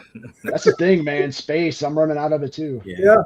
And then the next one is Gandalf and what is it? One of the trolls or goblins. So they have those in that style, which they look incredible. The other thing I'm looking forward to as far as comic books is John Byrne's Elseworld #2, because number 1 recently came out. Oh shit! And then number 2 scheduled for next year, so gotta wait a year. So that's what it's sold out. Yeah, unfortunately, I'm backlisted for that volume 1 because I was late to the party. Yeah, it's coming. It's just back. Listen, I got a second volume. Anybody got $100? No, I'm joking. All right, but anyway, gentlemen, we made it to hour 2. Thank you so much. All you guys are awesome. Please, let's start with Mr. Isaac. Where can we find you and your work, sir? FoxyComics.com with 2 X's, not 3, because it's not that kind of site. But we do have that kind of site now, thanks to Stripe and our fight back against these puritanical, insane individuals.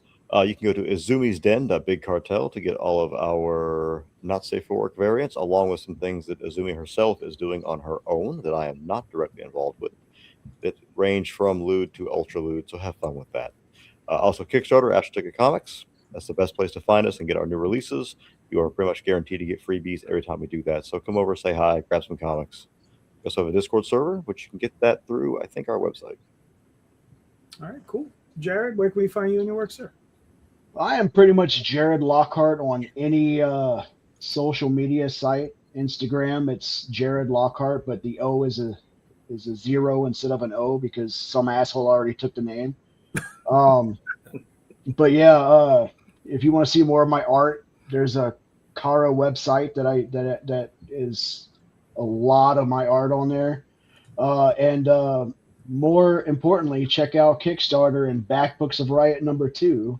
Number 3 will be out at the end of the year on Kickstarter. So yeah, that's where I'm at.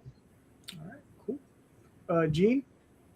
All right, so the only place, well, I mean, obviously I'm on Facebook by me, but the website for Woodlawn Chronicles, which is, www.woodlawnchronicles.com. I just started like Instagram and whatever, so I'm far behind you guys. I got to look into this Kickstarter thing, but right now, just the website for the comic, Facebook, if you want. That's all I got. That's it. All right, cool. Mike? Oh yeah, what he said. I'm just the writer. He handles all that stuff. But yeah. Gotcha. All right, cool. Fair enough. Tom? BigDogInc.com. Get your books. We'll be launching Legend of Oz, our next issue for our 15-year anniversary here in about 2 to 3 weeks. And then I will be at Monroe Comic-Con just south of Detroit in September. We're going to be announcing the new series artist for Critter. He's going to come join us there. I'll be there with CB Zane as well. And then CB and I will wrap up the year as we have been for the last 5 years at Akron Comic-Con in November. Cool. Does anybody have a problem me taking a screenshot so I have all your names so I can look you up on Kickstarter and support the projects? Go ahead, I just didn't want you guys to be like, what's he doing? It's more weird if you creep behind our backs. Yeah. No. Like, What's weird is them gay ass headphones you got on right there, Bo. Great, thanks. I mean, need some high, need some bows, player. Sorry. Jay, where can we find you?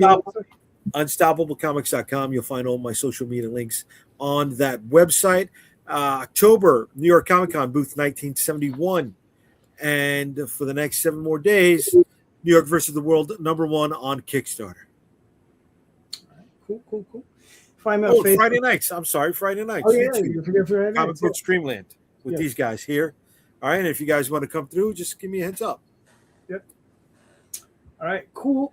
You find me on Instagram, Twitter, Facebook, mostly Facebook, but most importantly on Kickstarter this Friday, back with the Oswald Chronicles. Go check that out. And next Sunday, with these two fine gentlemen, and then another group of independent comic creators.